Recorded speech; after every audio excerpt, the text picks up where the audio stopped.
Stormy Owens with course fte217 week 3 for Teacher Steep, and this is November 1st, 2024, and this will be for... So this week I was asked to choose 3 components within the AR platform and answer the following questions. I chose to go ahead and do the bolt carrier group, the barrel, and the buffer. And with the bolt carrier group, it is with the bolt extended 7.7 inches long, and the wider point of it is 1.4. The bolt carrier group is the bolt itself that allows the barrel or the ammunition to be extracted, fired, and chambered. And it has the firing pin as part of that, the bolt carrier key, which connects to the gas tube that helps the gas travel from the barrel to the bolt, causing the bolt to go in and out, which helps the feeding of the ammunition. The firing pin itself is what hits the firing pin. It is from... It's 0.036, and its length is 3.297. The tip width is 0.959, which is important because the hole in the bolt carrier group should be roughly 0 or 0.053 or 0.063 in between there somewhere, so that tip fits through there just right and not too much of it comes out. The firing pin, if something is wrong with it, you'll have failure to fire. It also meets up with the trigger group, or works with the trigger group, not meets up with it, it works with it.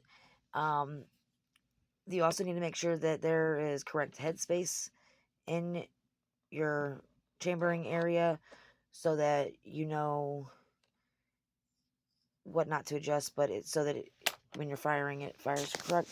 Malfunctions can be failure to fire, failure to feed, failure to extract. Sorry. And then barrel is the next one with critical dimensions on that. Is you're of course going to want your barrel to be 0.256 for the AR-15 platform.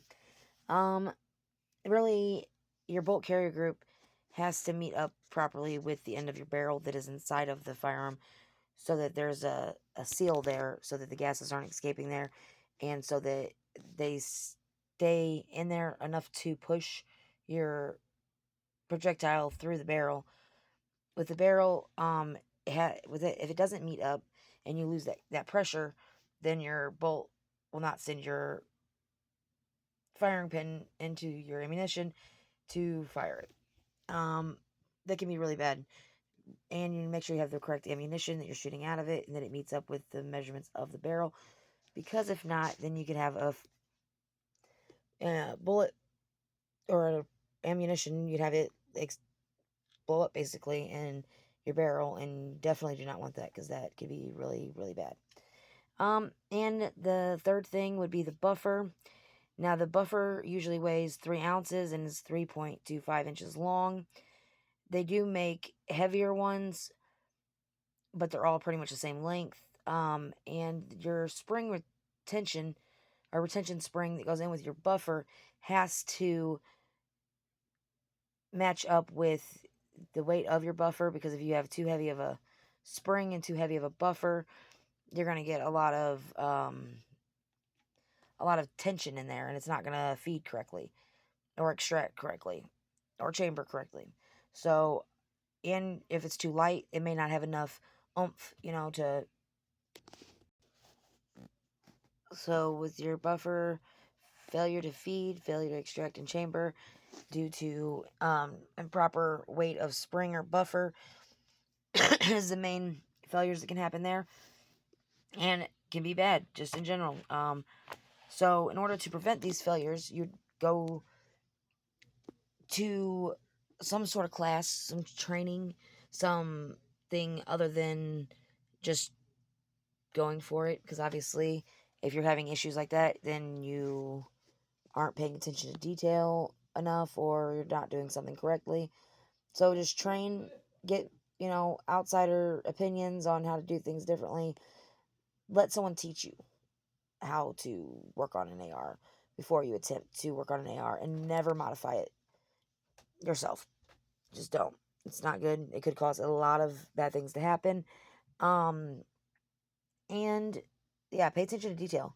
Everything that comes with building an AR-15 or an AR in general, any kind of firearm, is detail. You need to make sure that you understand that these malfunctions could be someone's life, and that is not something that any gunsmith wants. So paying attention to detail, learning how to do something before doing it, or before an accident occurs, the proper way, learning to do things properly. That's it. And this is the end of the video. This is Class FTE 217, Stormy Owens, signing out.